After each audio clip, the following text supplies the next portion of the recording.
Dans cette suite, le parcours de Camille Thompson n'est pas une question de vengeance, mais d'élévation au-delà de la douleur. Il s'agit de choisir la douceur sans la faiblesse.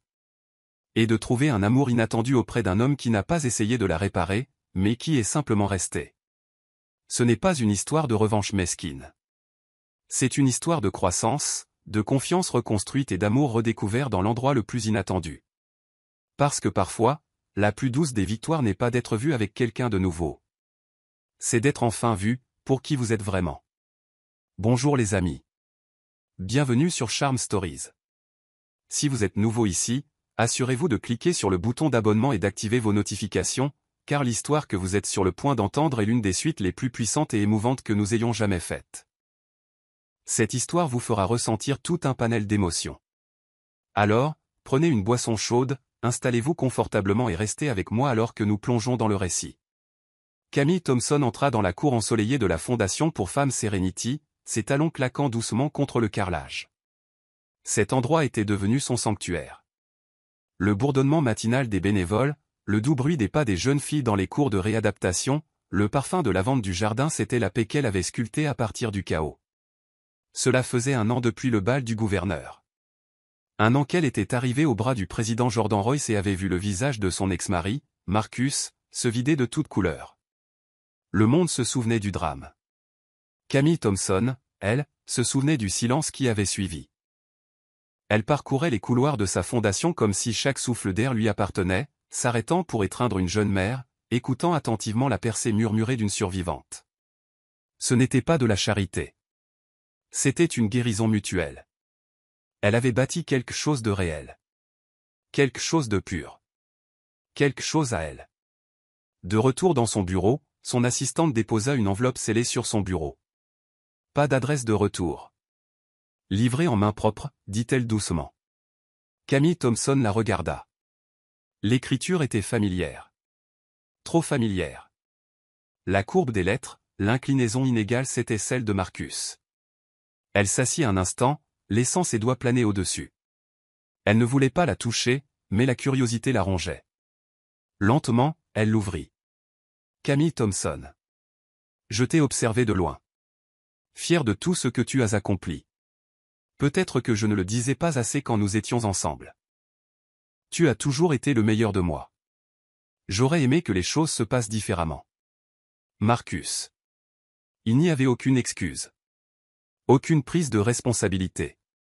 Juste une tentative mielleuse de sentimentalité. Elle referma la lettre et la plaça dans le tiroir de son bureau, non par importance, mais pour la contenir. Comme pour colmater une fuite avant qu'elle ne s'étende. Ce soir-là, alors que le soleil déclinait, Camille Thompson rejoignit le président Royce dans un café-jardin tranquille. C'était devenu leur tradition non officielle. Un café et une conversation douce une fois par semaine, loin des caméras, loin de la pression. Il remarqua les ombres sous ses yeux. « Vous êtes ailleurs aujourd'hui » dit-il gentiment. « J'ai reçu une lettre » répondit-elle, ses doigts se refermant sur sa tasse. Du passé. Il n'insista pas. Il attendit. C'était de Marcus. Royce expira lentement, ses yeux calmes mais alertes. Que voulait-il? Me rappeler qu'il observe toujours, dit-elle, la voix ferme. Comme une ombre qui veut danser dans la lumière que j'ai construite. Royce n'offrit aucun conseil. Aucune solution. Il tendit simplement la main à travers la table et posa la sienne sur celle de Camille. Vous ne devez rien à votre passé, dit-il. Camille Thompson ne pleura pas. Elle ne tressaillit pas. Elle regarda simplement dans les yeux d'un homme qui n'avait jamais exigé sa force, mais chérissait sa douceur. Elle sourit. Je sais. Et pour la première fois depuis longtemps, elle le pensait vraiment. Camille Thompson était assise dans la lueur de la lampe de son bureau, fixant à nouveau la lettre. Ce n'était pas avec regret que Marcus avait écrit. C'était avec un sentiment de droit, comme s'il croyait encore avoir sa place dans son histoire. Elle avait lu ces mots 3 fois maintenant, espérant à chaque fois trouver un soupçon de remords sincère. Il n'y en avait aucun. Juste Marcus, poli et théâtral, lui rappelant qui il pensait qu'elle était. Elle plia de nouveau le papier, le remit dans l'enveloppe et l'aplatit avec la paume de sa main. Puis elle le brûla.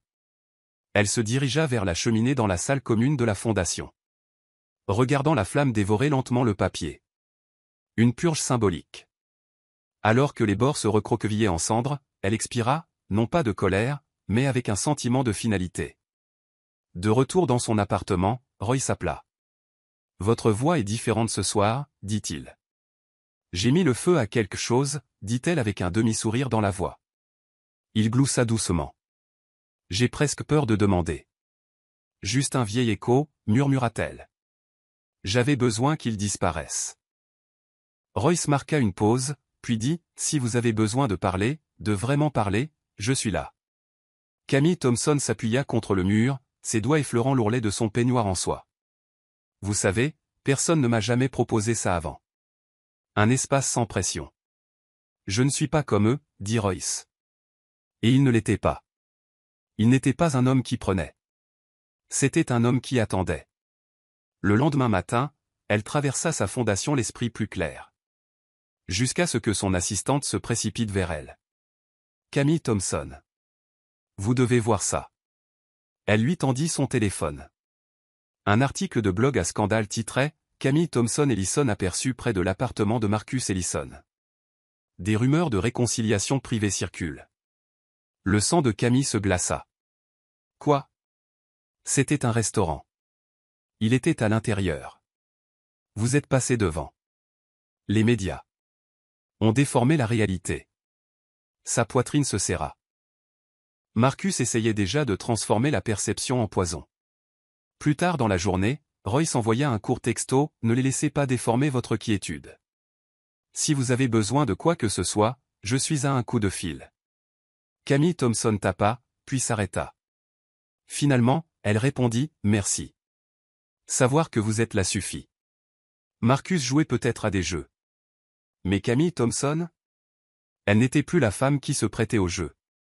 L'odeur du café kényan fraîchement moulu emplissait l'air alors que Camille Thompson était assise en face de Royce dans une cour jardin privée, réservée à des moments comme celui-ci. Pas d'assistant, pas de microphone, juste deux personnes redécouvrant ce que signifiait se sentir en sécurité. Le café était niché derrière une librairie isolée de Georgetown, où le président des États-Unis pouvait se défaire de son titre et être simplement Jordan. Camille Thompson sirota son café lentement, ses yeux pétillants de pensées tranquilles. Royce l'étudiait par-dessus le bord de sa tasse. Non pas en tant qu'homme d'État, mais en tant qu'homme essayant de comprendre une femme pour qui il commençait à éprouver de profonds sentiments. « Vous semblez plus silencieuse aujourd'hui, » dit-il doucement. Camille Thompson le regarda, un sourcil levé. « Ai-je l'habitude de combler le silence ? » Non, dit-il, la voix douce. « Mais je peux sentir le poids quand vous portez quelque chose. » Elle sourit à cela. Non pas parce que c'était malin, mais parce que c'était vrai. « Je réfléchissais, c'est tout, » dit-elle, « à qui j'étais quand je vous ai rencontré. À qui je suis maintenant. » Et demanda-t-il. « Je ne suis pas sûr de reconnaître ni l'une ni l'autre, » murmura-t-elle. Il y eut un temps de silence entre eux. Puis Royce tendit la main à travers la table et écarta doucement une mèche rebelle de son visage. « Moi, si, dit-il. Vous êtes quelqu'un qui a survécu à la rupture sans vous briser. Quelqu'un qui fait du silence une paix, pas une punition. » Ses yeux brillèrent. Non de tristesse, mais de reconnaissance. D'être vu. Vraiment vu. Royce se pencha en arrière, prit une inspiration et demanda, « Camille Thompson. Puis-je vous poser une question personnelle ?» Elle cligna des yeux. « Ne l'avez-vous pas déjà fait ?» Il rit, puis redevint sérieux. « Pensez-vous parfois à essayer à nouveau ? À l'amour ?» La question n'était pas abrupte. Elle flottait entre eux comme une brume. Camille Thompson répondit pas tout de suite. Elle fixa les ondulations dans son café. La façon dont la lumière du soleil réchauffait le côté de son visage. « J'y pense, » dit-elle enfin. Mais pas comme dans un conte de fées. J'y pense comme quelqu'un qui a marché pieds nus sur du verre et à qui l'on demande de danser à nouveau. Je ne vous presserai pas, dit-il. Je sais. Elle hocha la tête. C'est pour ça que je ne fuis pas, Royce sourit. Un sourire rare et sincère, qui n'était pas présidentiel. C'était personnel. Ils marchèrent ensuite, côte à côte, sur le chemin pavé menant à sa voiture. Alors qu'ils atteignaient la portière, il s'arrêta. « Je veux juste que vous sachiez, Camille Thompson, dit-il. Vous avez le droit de ressentir à nouveau de la joie. Ce n'est pas une trahison. C'est une guérison. Elle hocha la tête, mais ne répondit pas. Au lieu de cela, elle se pencha, l'embrassa doucement sur la joue et monta dans la voiture. Alors qu'elle s'éloignait, son cœur battait non pas de peur, mais de l'espoir terrifiant que peut-être, juste peut-être, elle était prête à ressentir à nouveau. La photo est apparue sur les réseaux sociaux moins d'une heure après avoir été prise. Camille Thompson sortant d'une voiture noire élégante devant le bistrot Lavelle, un nouveau restaurant branché de la ville. Derrière elle, flou mais reconnaissable, se trouvait Marcus, assis à une table près de la fenêtre. La légende était brutale, réunion? Camille Thompson, Ellison et Marcus aperçus au même endroit. Se remettent-ils ensemble? Camille Thompson était à la fondation quand le message est apparu sur son téléphone. Son assistante, tremblante, se précipita. Camille Thompson, nous ne savions pas qu'il serait là. Je suis tellement désolé. Camille Thompson fit défiler l'article, l'estomac noué. Elle était allée au brunch d'anniversaire d'un donateur. Elle n'avait même pas vu Marcus. Mais il était là, maintenant cité dans l'article, je suis heureux que Camille Thompson aille bien. Parfois, le passé mérite une seconde chance. Elle jeta le téléphone. Ses oreilles bourdonnaient. Il déformait la perception. Encore. Transformant le hasard en performance. Plus tard dans la soirée, elle était assise dans son appartement, son verre de vin intact, faisant défiler les sections de commentaires. Les gens débattaient de sa vie comme si c'était une émission de télé-réalité. Peut-être qu'elle l'aime encore. Pauvre Royce, elle se joue de lui aussi. Marcus a changé. Donnez-lui une chance. Elle laissa tomber le téléphone, se couvrant le visage de ses mains. Sa propre quiétude, sa guérison, était transformée en pâture pour les ragots. Puis son téléphone vibra de nouveau. Un message de Royce. Dites-moi comment vous soutenir. Aucune accusation. Aucun doute. Juste une présence. Camille Thompson prit le téléphone et l'appela. Je ne savais pas qu'il serait là, dit-elle sans même le saluer.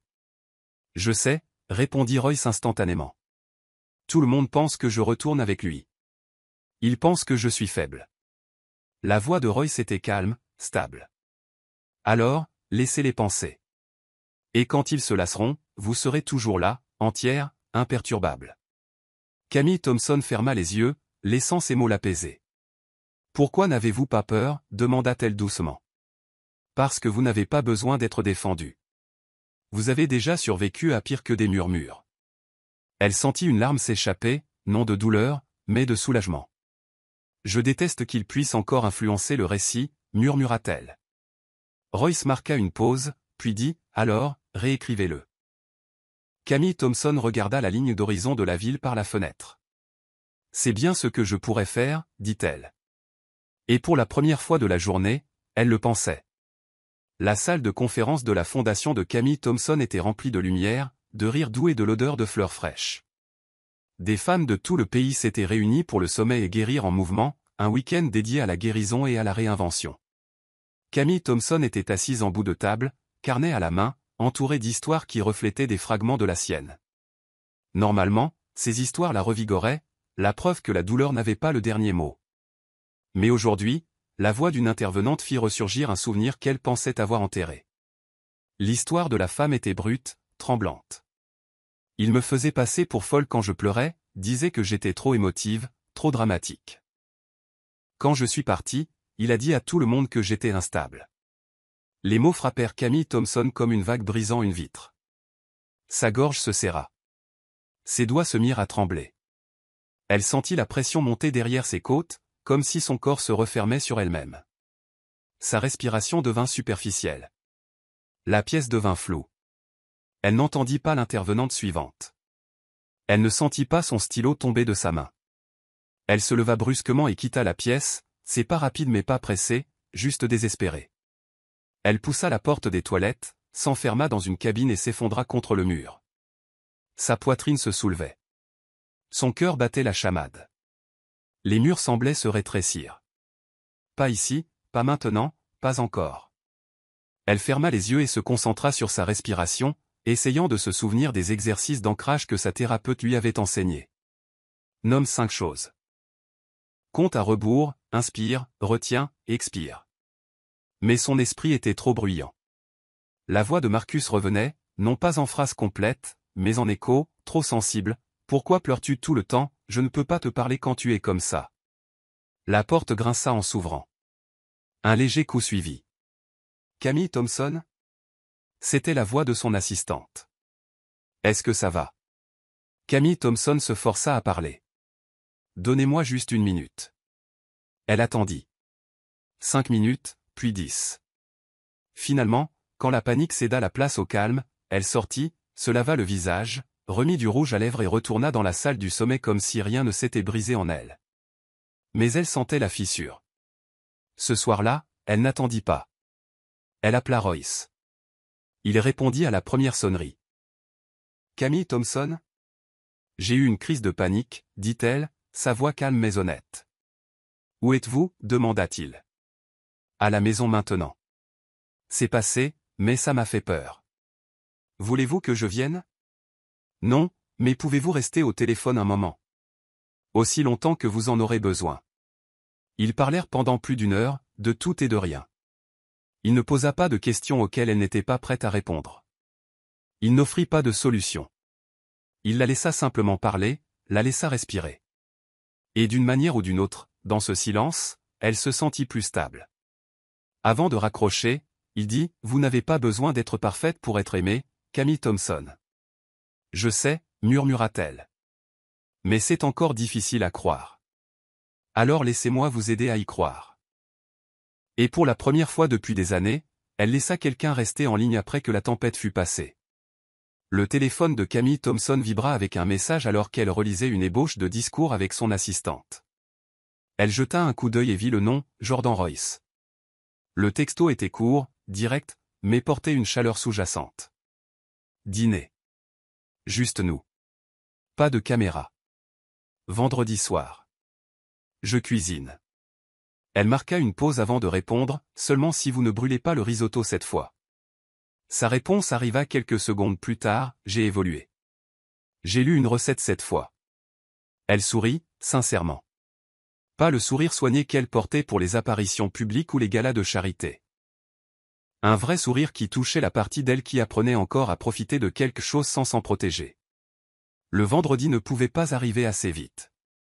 Quand le soir arriva, elle portait une simple robe portefeuille en soie. Pas pour le glamour, mais parce qu'elle se sentait naturelle dedans. À la résidence privée de Royce, elle fut accueillie par une douce musique de jazz, des bougies et l'arôme chaud de poulet au citron et au romarin. Il ne s'était pas mis sur son 31. Juste un pull noir, manches retroussées, pieds nus sur le parquet.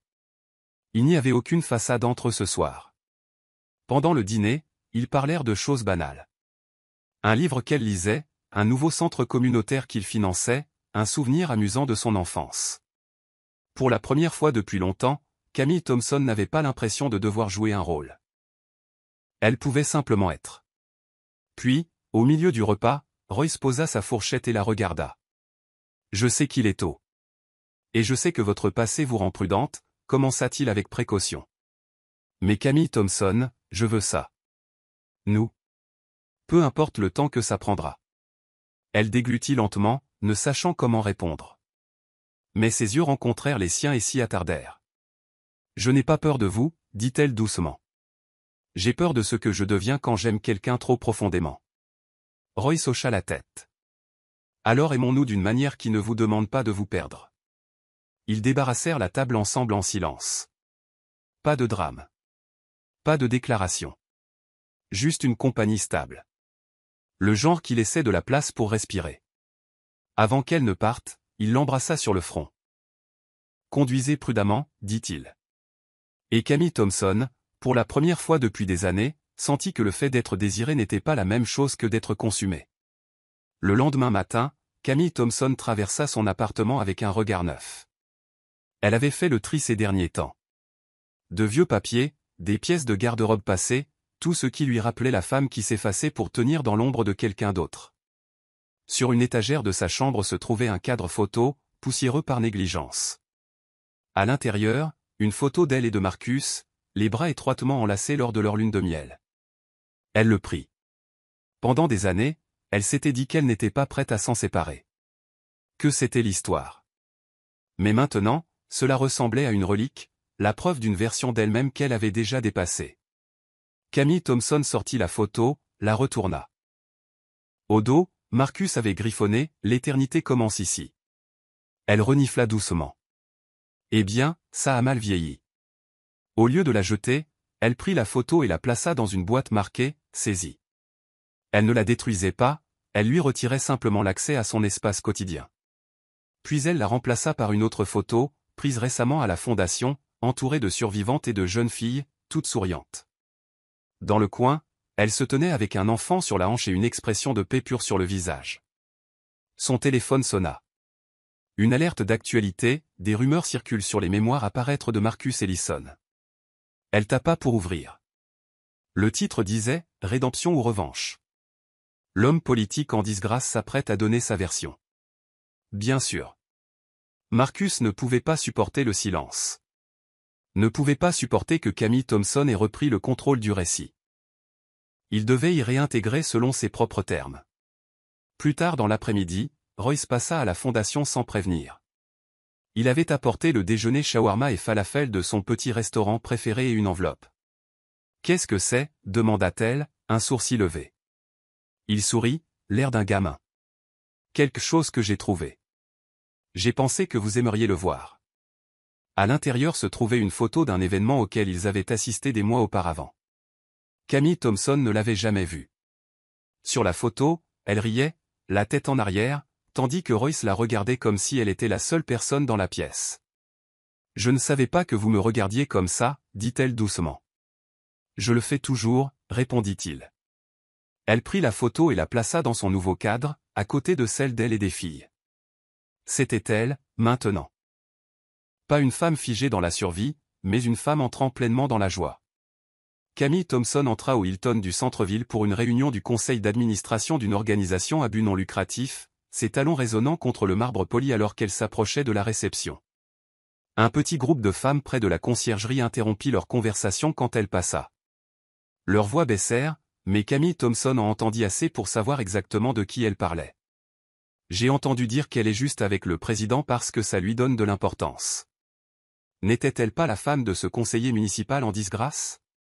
C'est fou comme les femmes passent vite à autre chose quand il y a du pouvoir en jeu. Camille Thompson ne ralentit pas le pas, mais la pique la toucha profondément.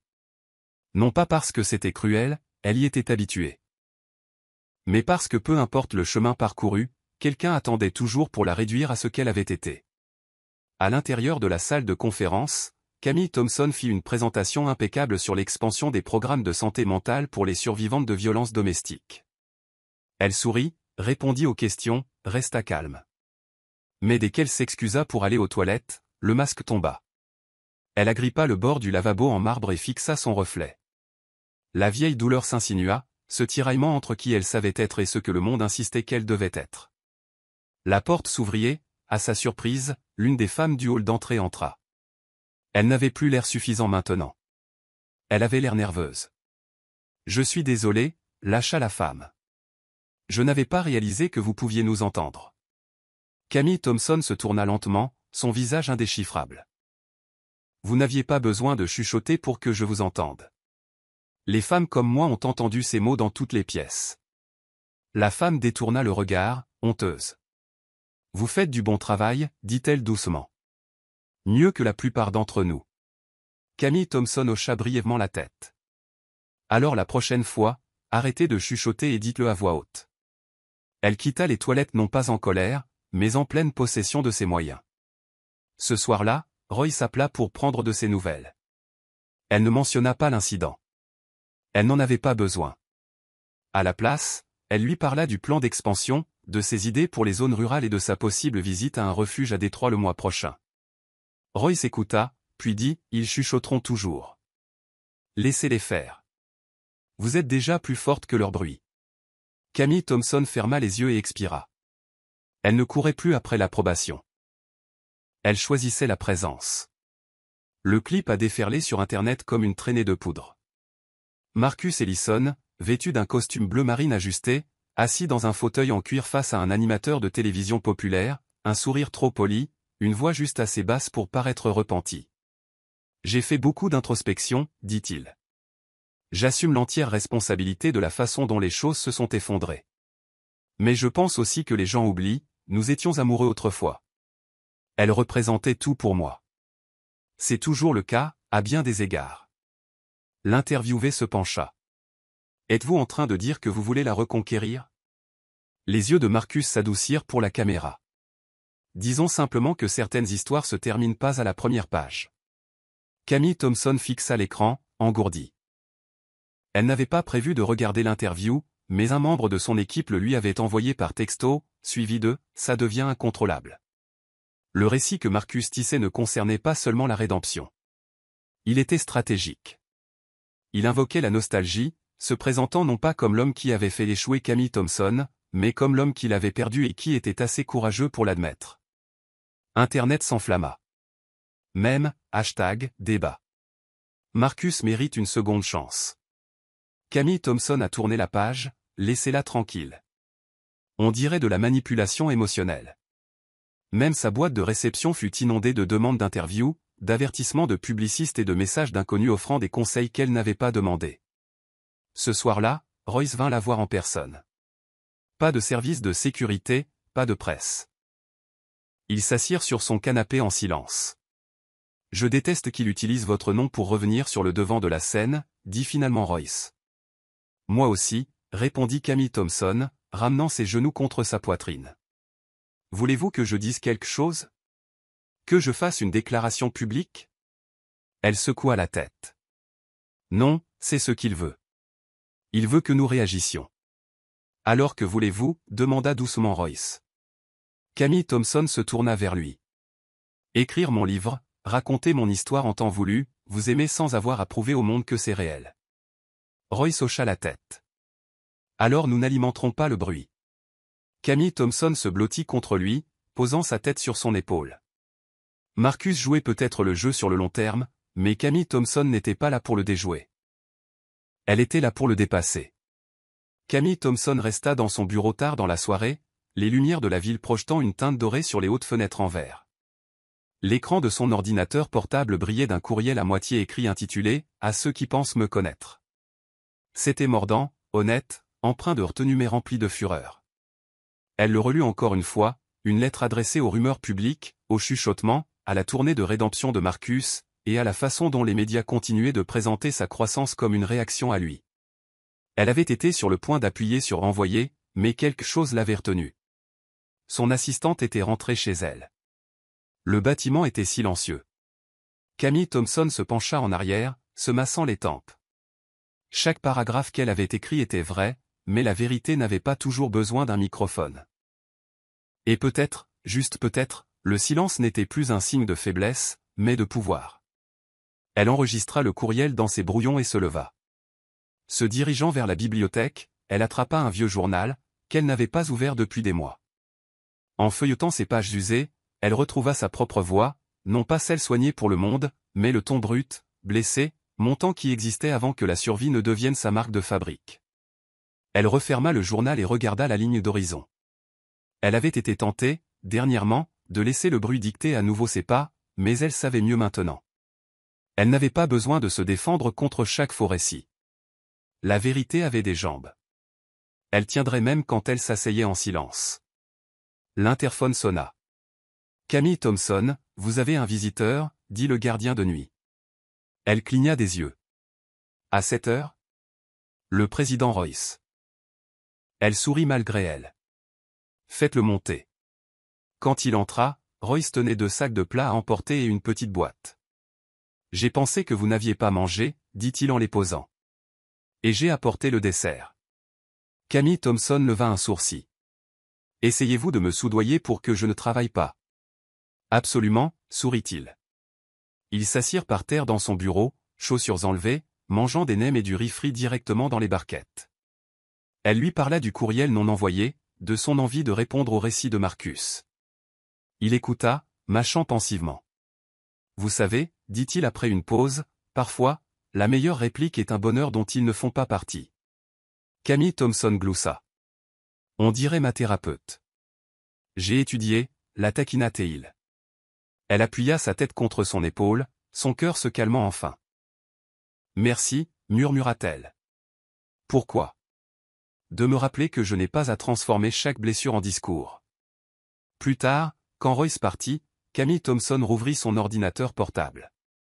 Elle fixa le courriel non envoyé pendant un long moment, puis le supprima lentement. Non pas parce qu'elle n'avait rien à dire, mais parce qu'elle n'avait plus besoin de le dire. Camille Thompson n'avait pas prévu de se souvenir, mais les souvenirs ont une façon de refaire surface quand on s'y attend le moins. Silencieux, vif et non invité.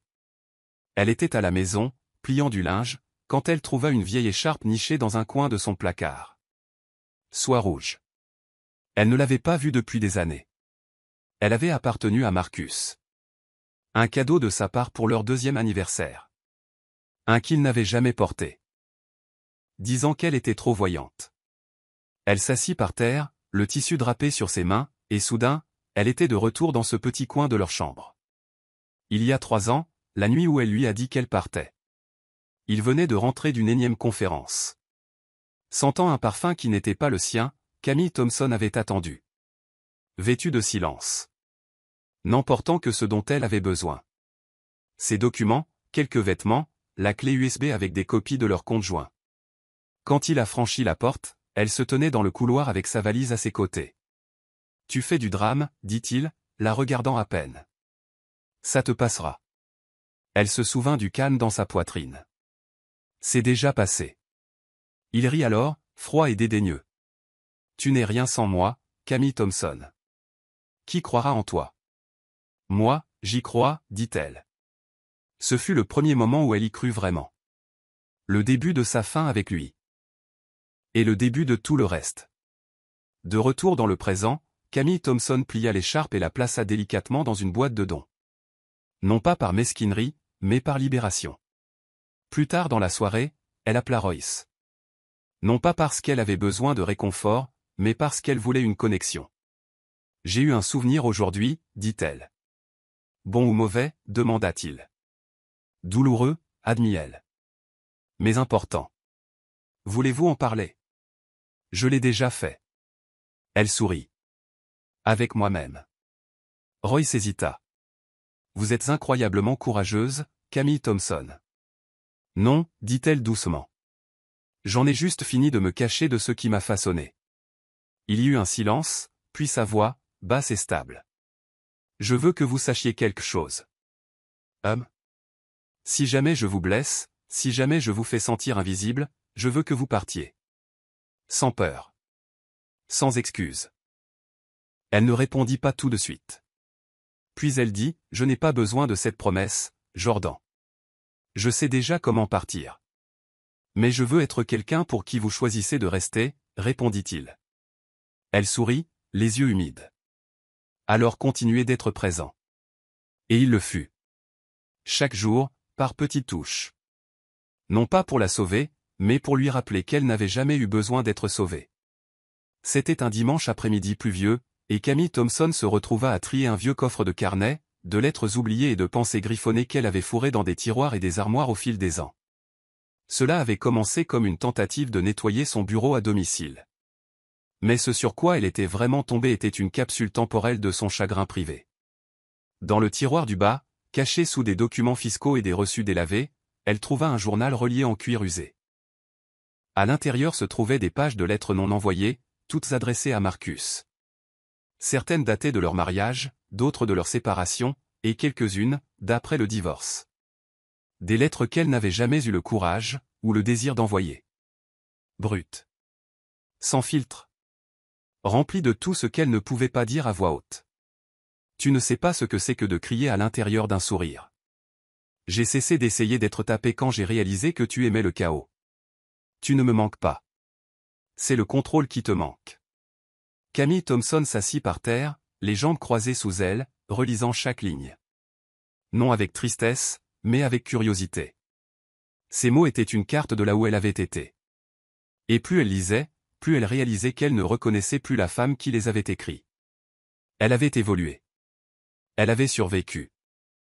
Et plus important encore, elle avait dépassé le besoin d'être entendue par quelqu'un qui n'avait jamais vraiment écouté. Elle apporta le journal à la cuisine, le posa sur le comptoir et alluma une bougie. Lentement, elle arracha chaque page de la reliure, regardant les flammes consumer le papier, une lettre à la fois. Non par amertume, mais par liberté. Ce n'était pas de la rage. C'était une libération. 1 heure plus tard, elle reçut un texto de Royce. Le gala du musée a été déplacé à vendredi. Voulez-vous toujours venir avec moi? Elle répondit, oui. Et cette fois, je porterai du rouge. Il répondit avec un emoji cœur et un simple « j'ai hâte ». Cette nuit-là, Camille Thompson fixa son reflet dans le miroir de la salle de bain. La lueur dans ses yeux n'était pas du chagrin. C'était quelque chose de nouveau. Une renaissance. Elle n'avait pas besoin que Marcus lise ses lettres. Elle n'avait pas besoin de tourner la page avec l'homme qui l'avait brisée. Elle avait écrit son chemin de retour à elle-même. Le musée scintillait sous les lumières dorées et les accords d'une musique douce, ses salles remplies de collectionneurs d'art, de dignitaires et de créatifs. Camille Thompson sortit de la voiture dans une robe écarlate qui épousait sa silhouette comme une seconde peau. Ses boucles encadraient son visage, ses yeux soulignés d'un subtil trait de colle, sa confiance rayonnant à chaque pas. Et à ses côtés, calme, assuré et toujours attentif, se tenait Jordan Royce. Des murmures emplirent la pièce à leur entrée. Pas du genre qu'elle redoutait autrefois, mais de l'admiration. Camille Thompson n'était plus simplement l'ex-femme d'un politicien déchu. Elle était une femme renaissante, respectée, admirée et enviée à parts égales. Royce la guida vers un aperçu d'exposition privée, leurs bras s'effleurant occasionnellement d'une manière qui faisait vibrer son cœur. Dans la salle des sculptures, un photographe demanda une photo rapide. Ensemble, demanda doucement Camille Thompson. Si vous le voulez, dit Royce, la laissant choisir. Elle hocha la tête. La photo les immortalisa sous une œuvre abstraite intitulée Émergence. Camille Thompson jeta un coup d'œil à la plaque et sourit. Approprié. Après quelques instants, elle s'éloigna pour admirer la collection seule. C'est alors qu'elle le vit. Marcus. Debout près d'un tableau, une coupe de champagne à la main. L'observant. Leurs regards se croisèrent brièvement. Camille Thompson ne tressaillit pas, ne sourit pas, n'offrit aucune reconnaissance. Elle se détourna, les épaules droites, laissant son silence parler pour elle. Mais Marcus n'était pas du genre à renoncer à son moment. Plus tard dans la soirée, alors que Royce était pris dans une conversation avec un sénateur, Marcus approcha Camille Thompson au bord de la galerie principale. « Tu es incroyable, dit-il doucement. » Elle sirota sa boisson et n'offrit aucune réponse. « Je ne m'attendais pas à te voir ici, » continua-t-il. Avec lui. Camille Thompson se tourna pour lui faire face. Sa voix calme. Son expression neutre. « Alors peut-être devriez-vous cesser d'attendre des choses de ma part. » Marcus l'étudia. La vieille suffisance essayant de refaire surface. « Tu sais toujours comment piquer, Camille Thompson. » Non, dit-elle. Ça s'appelle juste des limites. Il se décala. Je pensais ce que j'ai dit à la télévision. Je n'ai jamais cessé de tenir à toi. Les yeux de Camille Thompson s'adoucirent. Non de désir, mais de clarté. Je crois que tu tenais à moi. Juste pas assez pour grandir. Elle s'éloigna sans se retourner. Cette nuit-là, alors que Royce passait doucement son bras autour de sa taille et la guidait hors du musée, Camille Thompson réalisa quelque chose d'important. Le point final ne vient pas toujours d'une conversation. Parfois, il réside dans le moment où l'on choisit de ne pas s'engager. Et dans cette décision, elle se sentit enfin libre. Une semaine après le gala, Camille Thompson rentra chez elle tard un soir après une table ronde sur le leadership féminin. Ses talons claquaient doucement contre le sol en marbre alors qu'elle entrait dans son appartement, le son familier, rassurant. Elle laissa tomber ses clés dans le bol en céramique près de la porte, fredonnant doucement, quand l'interphone sonna. Il était près de 21h30. Elle fronça les sourcils et se dirigea vers l'écran. Visiteur. Marcus Ellison. Son cœur s'arrêta une brève seconde. Non de désir, mais d'incrédulité. Elle ne lui avait pas parlé depuis le gala. Sa présence là-bas avait été malvenue, et elle avait pensé que ses mots avaient été définitifs. Apparemment non. Elle envisagea de ne pas répondre. Mais d'un autre côté, certaines confrontations devaient avoir lieu pour être terminées. Elle appuya sur le bouton. « Pourquoi es-tu là, Marcus ?» Je veux juste parler. Sa voix crépitait à travers le haut-parleur. Juste 5 minutes. Elle lui ouvrit. Le temps qu'il arrive à sa porte, elle était composée. Elle ne portait pas de maquillage, juste un ensemble de détente gris doux. Elle ressemblait à la paix incarnée. Quand elle ouvrit la porte, il se tenait là avec un bouquet de tulipes, sa fleur la moins préférée. La preuve que même après toutes ces années, il ne la connaissait toujours pas, Camille Thompson, dit-il, la voix basse. Je ne suis pas ici pour faire une scène. Alors dis ce que tu es venu dire. Rapidement. Il se décala. Clairement répété. J'ai beaucoup réfléchi à nous. À la façon dont les choses se sont terminées. Et j'ai réalisé. Je ne me suis jamais excusé pour les bonnes choses. Camille Thompson croisa les bras. Continue. Je ne t'ai pas seulement trompé, dit-il. Je t'ai fait sentir petite. J'ai essayé de diminuer ta lumière parce que j'avais peur de ton éclat. Et je te vois maintenant. Rayonnante, ascendante. Et je réalise que j'étais l'idiot. Elle le fixa un long moment. C'était la chose la plus honnête qu'il ait jamais dite. Et pourtant. Ça ne l'émouvait pas, merci, dit-elle finalement. De dire ça. Je ne veux pas perdre ma chance. Tu l'as déjà perdue. Elle l'interrompit doucement, mais fermement. Cette version de moi. Tu n'y as pas accès. Il déglutit. Toi et Royce. Elle hocha la tête. Oui. Mais même si ce n'était pas lui, ce ne serait pas toi. Il détourna le regard. Pour la première fois, dépouillé de son ego, Marcus ressemblait à un homme qui réalisait le coût de ce qu'il avait jeté. Je te souhaite le meilleur, ajouta-t-elle. Mais le chapitre te concernant dans ma vie est terminé. S'il te plaît, ne reviens plus ici. Il resta là un instant, comme s'il espérait qu'elle changerait d'avis. Mais Camille Thompson ferma simplement la porte. Elle expira. Non de chagrin, mais de libération. Quelques instants plus tard, son téléphone s'alluma. Un message de Royce. Je pense à vous ce soir.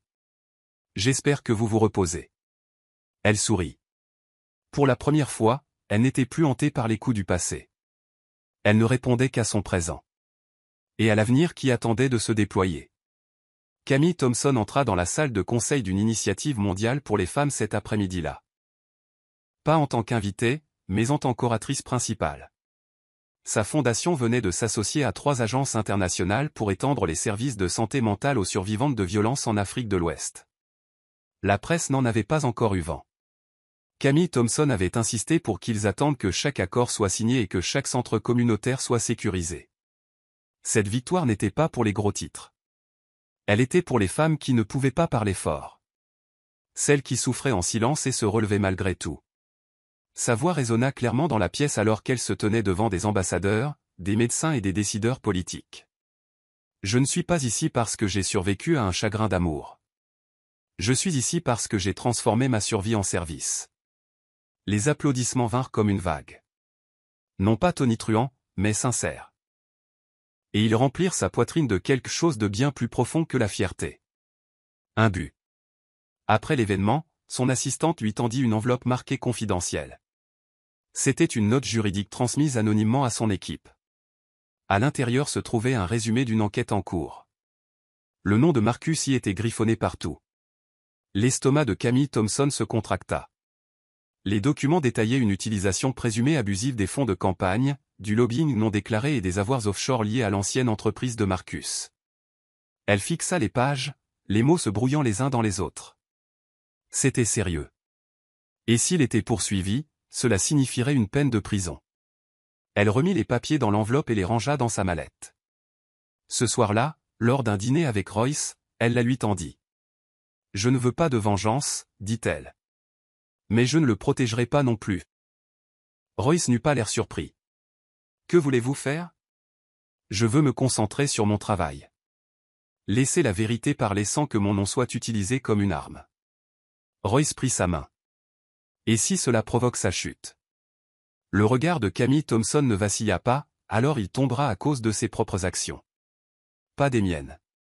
Plus tard dans la nuit, blottie sous une couverture dans le salon de Royce, Camille Thompson regardait un vieux film en noir et blanc. Royce s'assoupit à côté d'elle, et pendant un long moment, elle le regarda simplement. Paisible, serein, gentil. C'est à ça que ressemblait la guérison.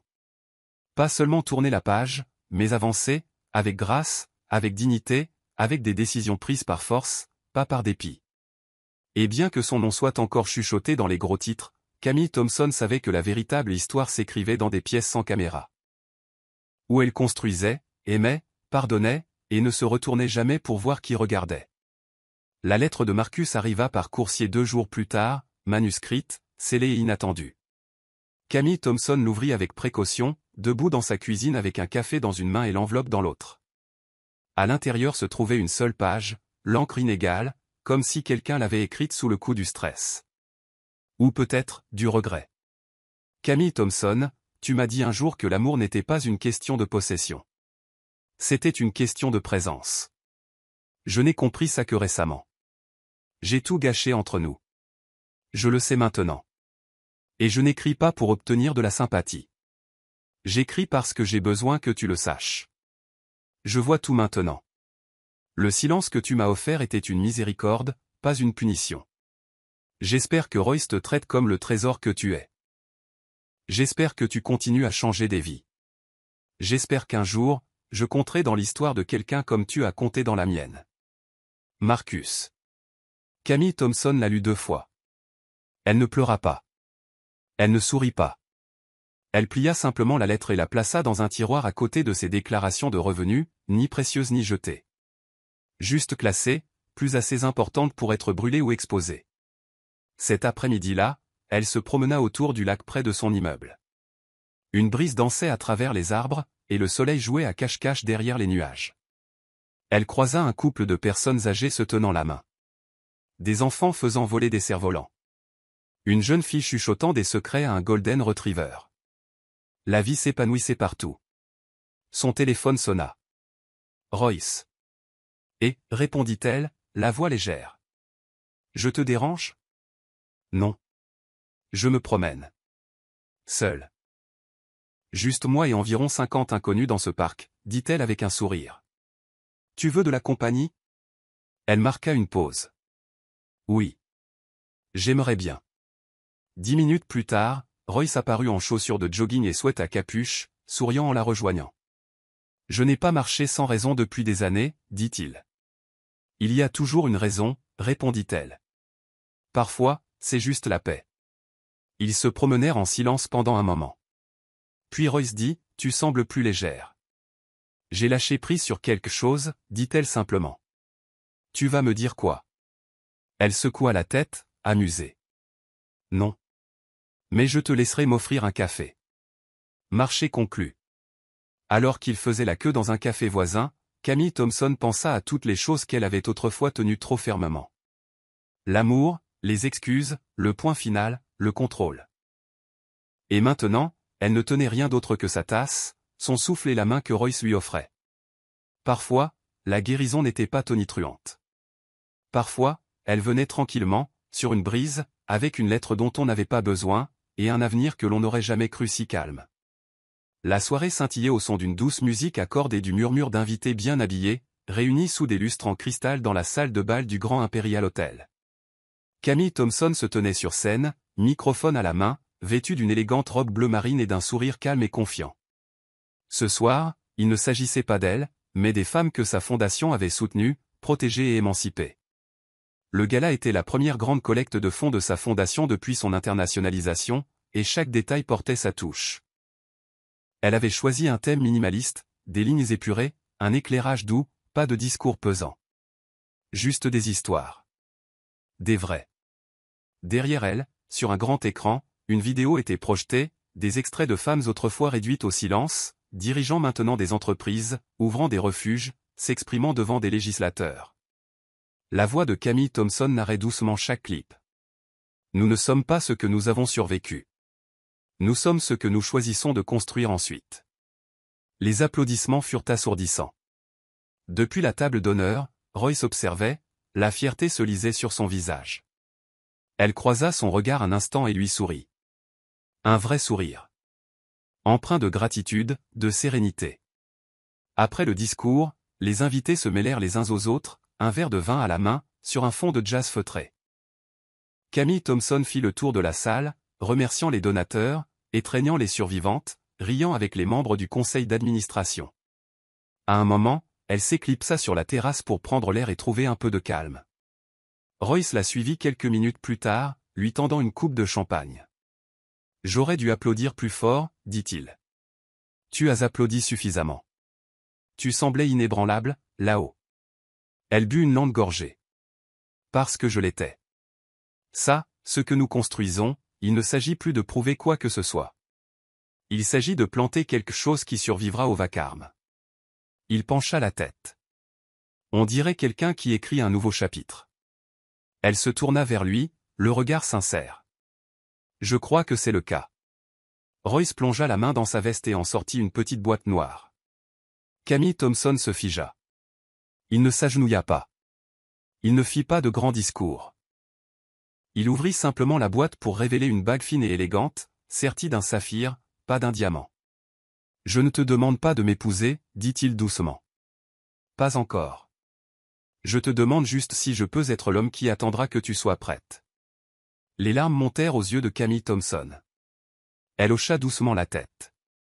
Et pour la première fois, l'amour n'arriva pas comme un feu d'artifice, mais dans la tranquille compréhension qu'il était permis de prendre son temps. Elle ne passa pas la bague à son doigt. Elle la garda dans le creux de sa main. Et c'était comme un sentiment de liberté. L'édition du dimanche du Chronicle publia un grand article auquel Camille Thompson ne s'attendait pas. Un article d'investigation liant l'ancienne campagne de Marcus à des fonds d'organisation à but non lucratif mal gérés et à des transactions foncières suspectes impliquant des donateurs étrangers. Son nom n'était pas mentionné, mais le titre était sans équivoque personnel. L'homme qui a tout perdu, comment la chute d'un politicien a déclenché un mouvement. Camille Thompson le lut dans sa cuisine, une tasse de café à la main, son téléphone en mode silencieux.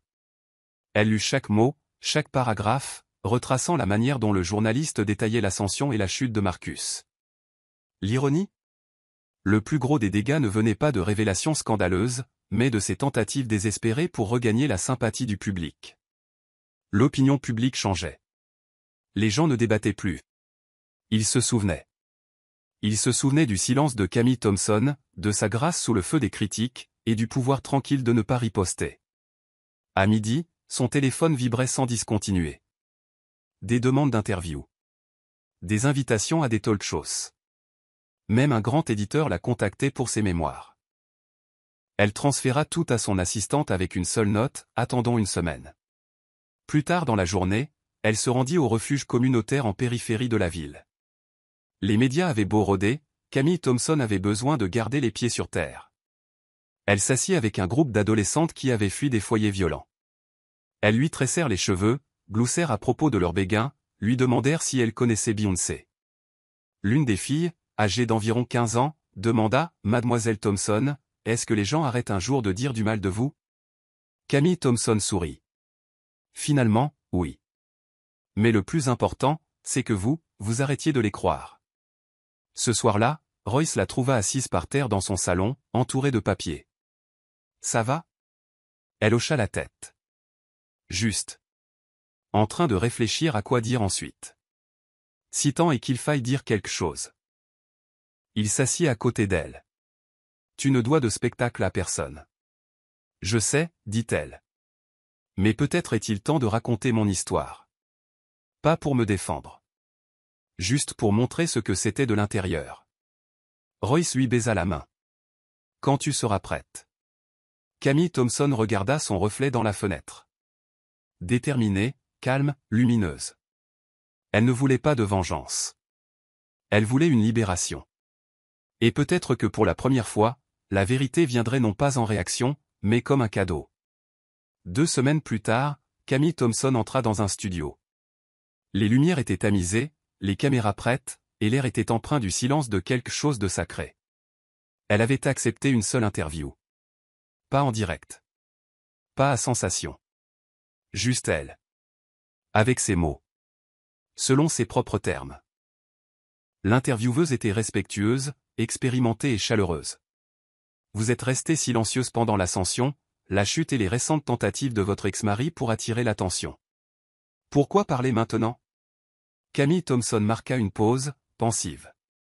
Parce que je n'ai plus besoin d'expliquer qui je suis. Mais j'ai commencé à réaliser combien de femmes essaient encore de trouver leur voie. Peut-être que cela les aidera. Au cours de l'heure suivante, elle partagea sa vérité. Non pas dans le scandale, mais dans la clarté. Comment elle s'était autrefois effacée pour le confort d'un autre. Comment elle était restée trop longtemps par peur. Comment elle était partie sans plan mais avec la foi. Et comment la guérison n'était pas une ligne droite, mais une série de révolutions silencieuses. Elle ne parla pas de Marcus avec venin. Elle en parla avec un sentiment de conclusion. J'ai aimé une version de lui qui a existé un instant. Mais je m'aime assez aujourd'hui pour ne pas rester pour des instants. L'interview fut diffusée le dimanche suivant. La réaction fut bouleversante. Les réseaux sociaux s'enflammèrent de gratitude, des femmes partageant leurs propres histoires de départ, de reconstruction, d'épanouissement. Marcus, comme on pouvait s'y attendre, posta une réponse énigmatique. Camille Thompson ne la lut pas. Au lieu de cela, elle éteignit son téléphone et passa la soirée avec Royce, à jouer aux échecs, siroter du vin, riant doucement dans la sécurité tranquille d'un amour qui ne lui demandait jamais de se faire plus petite. Pour la première fois, son histoire ne portait plus sur ce à quoi elle avait échappé. Elle portait sur ce qu'elle était devenue. L'invitation était arrivée des semaines plus tôt dans une enveloppe gaufrée portant le sceau présidentiel. Camille Thompson l'avait presque ignoré au premier abord, supposant qu'il s'agissait d'un geste de courtoisie. Mais quand elle l'ouvrit, elle eut le souffle coupé. La médaille nationale du service du président sera décernée à Camille Thompson Ellison pour son leadership exceptionnel, son impact humanitaire et ses contributions à l'autonomisation des femmes. Maintenant, debout sous les hauts plafonds de la salle de l'Assemblée nationale, elle n'était plus seulement Camille Thompson, l'ex-femme d'un politicien déchu. Elle n'était même plus seulement Camille Thompson, la directrice de la fondation. Elle était un symbole de résilience, de grâce et d'un pouvoir reconstruit sur les cendres. Elle portait une longue robe blanche, élégante et simple. Royce se tenait à ses côtés, empli d'une fierté tranquille, vêtu d'un smoking bleu marine sur mesure, sa main effleurant le creux de son dos pour la rassurer. Les flashs des appareils photo crépitèrent alors qu'elle montait les marches vers le podium. Le président Royce, oui, ce Royce-là, officiellement investi quelques semaines auparavant, lui sourit chaleureusement avant de passer la médaille autour de son cou. Vous rappelez à cette nation, dit-il, à quoi ressemble la force quand elle n'est pas bruyante, mais durable. Quand elle ne rugit pas, mais reconstruit. Quand elle ne cherche pas les applaudissements, mais l'héritage. La salle se leva dans une standing ovation. Camille Thompson retint ses larmes, gardant sa contenance avec un sourire qui scintillait de gratitude. Après la cérémonie, les médias l'inondèrent de questions. Camille Thompson, qu'est-ce que cela fait d'être la philanthrope la plus influente du pays? Que diriez-vous aux femmes qui nous regardent et qui sont encore coincées dans des foyers brisés? Un commentaire sur le procès en cours de votre ex-mari?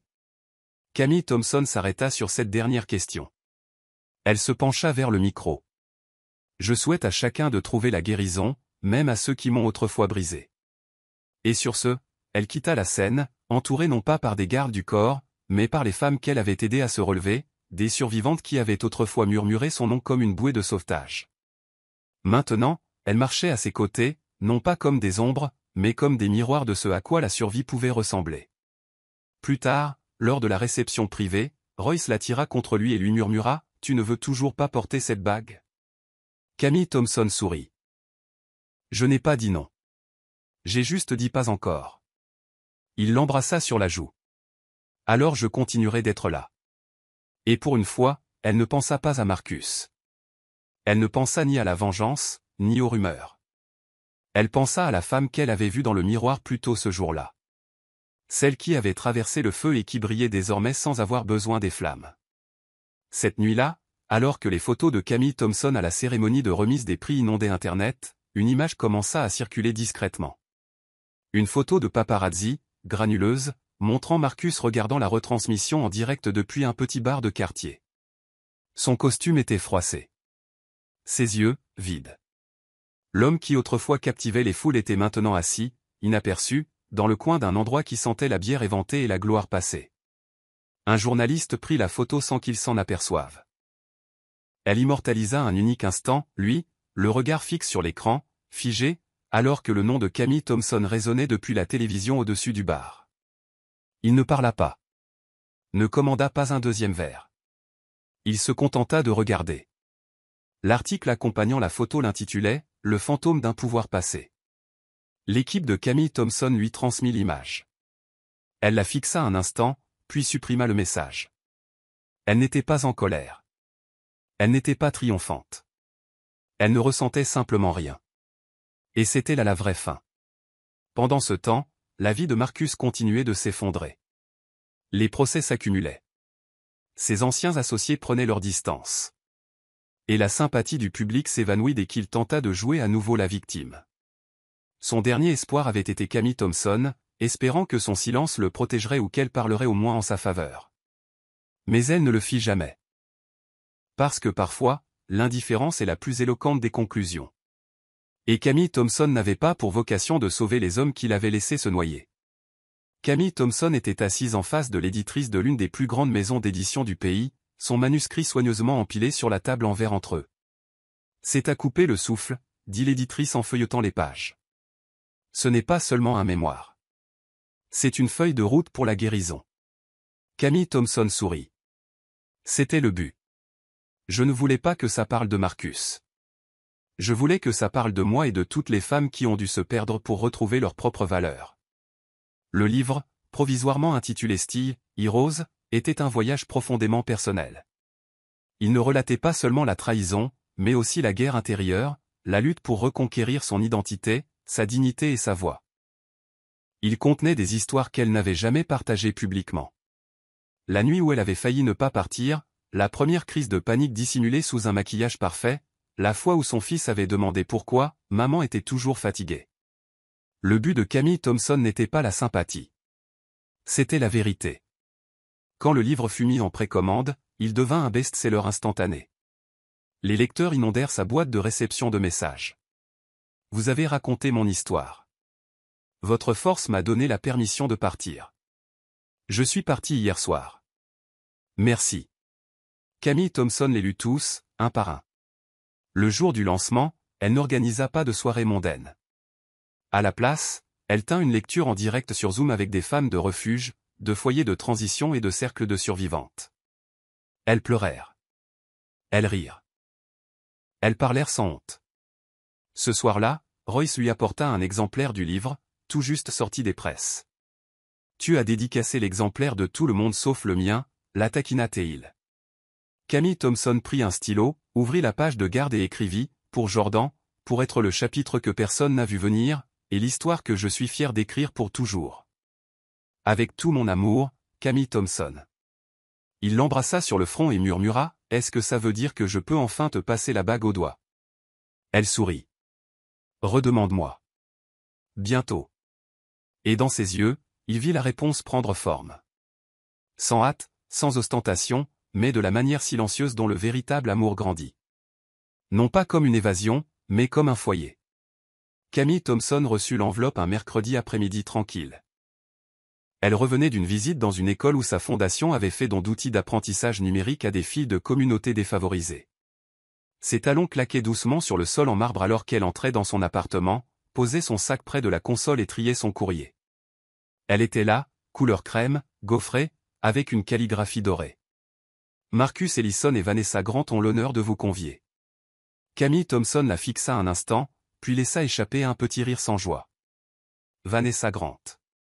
Une blogueuse politique devenue chasseuse de scandales.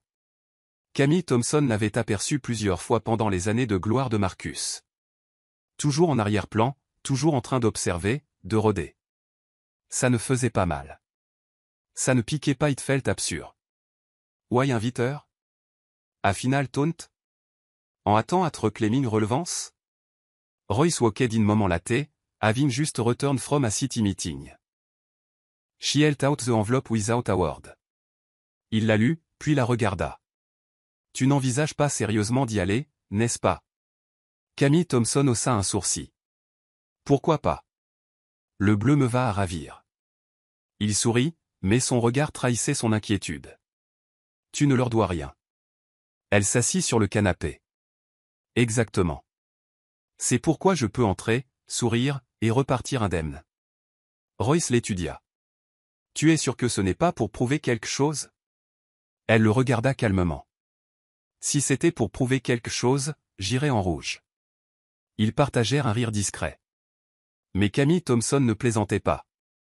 Pas entièrement. Les jours suivants, Camille Thompson débattit intérieurement.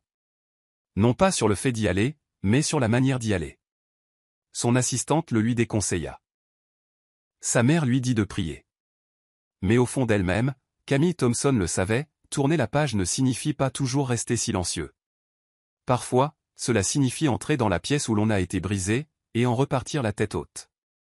Alors, elle répondit, oui. Le lieu était grandiose, le genre d'endroit auquel Marcus avait toujours voulu être associé. Des lustres ornés, des dorures partout, une salle de bal qui criait l'opulence plutôt que l'intimité.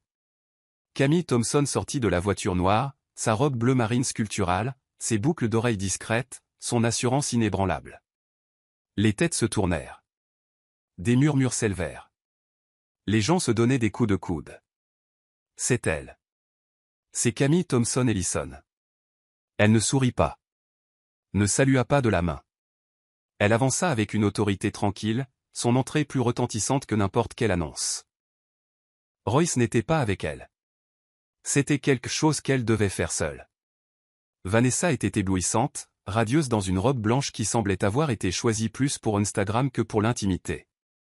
Marcus se tenait raidement à ses côtés devant l'autel, son sourire trop large.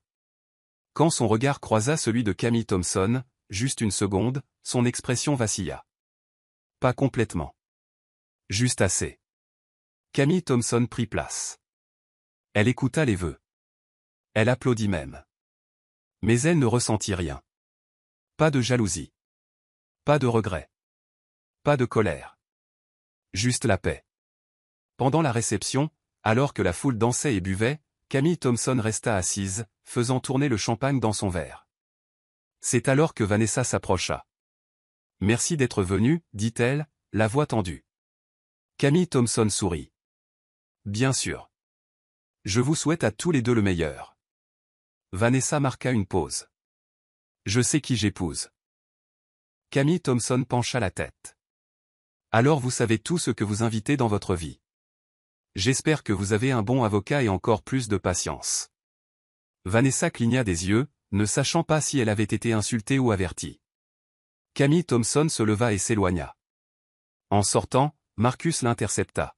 « Tu n'étais pas obligé de venir, dit-il doucement. »« Je sais, » répondit Camille Thompson.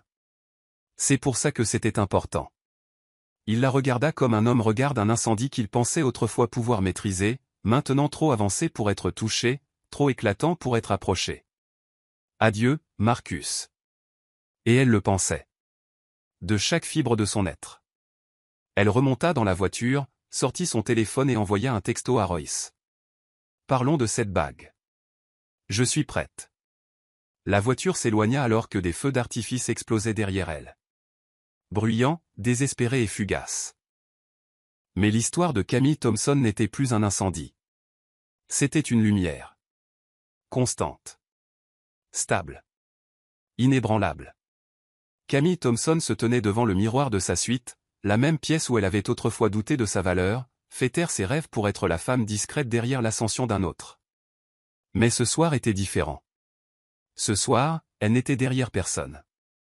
Elle était au premier plan, radieuse, aimée, et choisie par personne d'autre qu'elle-même. Sa robe était en soie ivoire douce avec une traîne fluide, ni trop voyante, ni trop bruyante. Autour de son cou reposait la médaille nationale du service.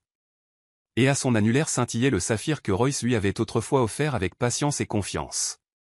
La même pierre, désormais sertie sur une alliance complète. La sienne, par son choix. Dehors, le jardin avait été transformé en un havre de roses blanches, de lanternes dorées et des notes douces d'un quatuor à cordes. La liste des invités n'était pas remplie de politiciens ou de magnats des médias. Elle était remplie de femmes qui avaient traversé le feu et survécu. L'équipe de sa fondation. Les filles du refuge. Des enseignantes. Des infirmières.